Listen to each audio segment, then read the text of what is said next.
So I want to tell people how much I spent on the reciprocity platform so far in developing it. Um, you know, I get the reaction of like, oh, you spent that much to build this. And it's like, oh, you made a mistake. And you know, from my perspective, how else do you do it? What does that actually look like? And hindsight is all wonderful, right? Like it's absolutely wonderful to say, this is the way that you actually do it. But when people get into it, when you actually do something, you realize that there is a lot of things that happen and you can't anticipate those particular things. You don't know what they look like. And I wish everything was hunky dory and it was like really, really obvious and straightforward, but that's not the case. Right. And often what people never factor in is the cost of their time and what they do and what that might be. Right. So, it's hunky dory to sort of tell these startup stories and all this kind of stuff. Somebody built this and it was like this like, real easy thing. They just spent 6 months or a year building this thing and it all worked out. And I find that hilarious because people don't account for their time. They're not looking at, what the time value of money of themselves working on this thing actually is. And when you start accounting for things like that, it actually becomes spectacularly high, right? If you are a startup founder, for example, and you're in your 20s and you give a year or 2 years of your time to build something, compounding the amount that you spent on that and your potential for many, many years, it is an astronomical amount of money, and people don't realize that. We only have a certain amount of time on Earth, and, because of that, particularly if you're exceptionally skilled, um, dedicating time and effort towards something, it's costly. It's a really, really expensive endeavor, right? So for me, I look at it and I think, yeah, you know what? I spent a whole boatload of money, but what would have cost me to quit my job, to go do something like this, and to learn how to program really well? Yes, I could do it. I know I can. Um,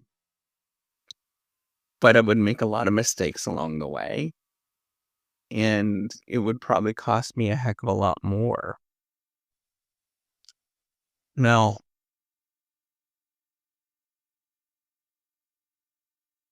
at what point do you give up?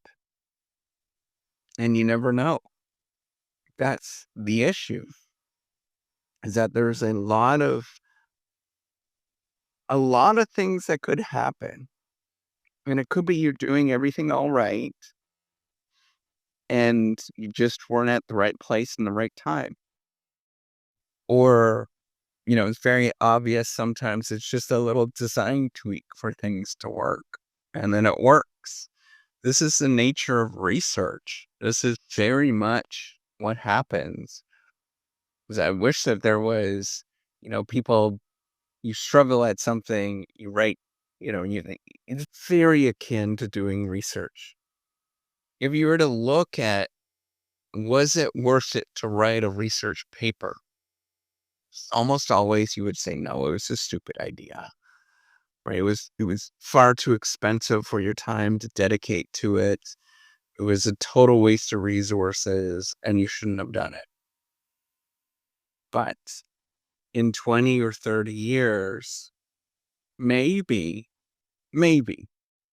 it might work out in your favor.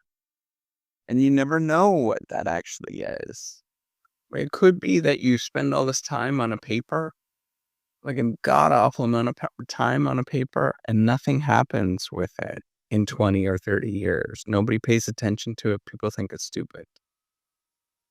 Or It could be that you spend all this time, nobody pays attention to it, nobody pays attention to you. And then in 20 and 30 years, it becomes the most well cited, most important article of all time. And the truth is, you don't know, right? It's the same thing with a startup, same thing with building something. I've been building the reciprocity project for 8 years now. And when you look at it, you think, what the hell is he doing with his time? What a waste. Why is he keep giving? Why does he keep doing this? Why doesn't he just give up?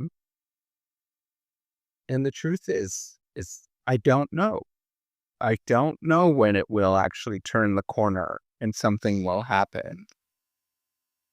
It could be tomorrow. It could be 10 years from now. And now all of this, is it completely irrational to keep going at something? Potentially. Potentially. And you don't know. Right? I think people have this view of doing things that are important, is that there is a rationality behind it, in the sense that it should happen very quickly, everything should be clear, all of that nonsense. But it doesn't. And the truth is, it's a grind. You don't know what you're doing. You make a whole bunch of mistakes. You believe in people and they don't believe back. You look at the big grand scheme of things and you miss the mark. All of these things, this is what it means to do, to innovate. This is what it means to do research. This is what it means to do something that is uncertain. There's a whole class of doing things that are uncertain. Right? I want you to think about another area that many of us deal with, is that finding a partner. Not a partner as like a business partner, but a partner like a family member. You could, in theory, spend 20 years of your life with somebody, right? And the first 10 years are amazing. Everything goes well. But the last 10, it slowly degrades. And then you have a divorce at the end of it. Now, one way to think of it is in terms of a rational sense of like, that was a waste and that was a problem and I should have never have done that.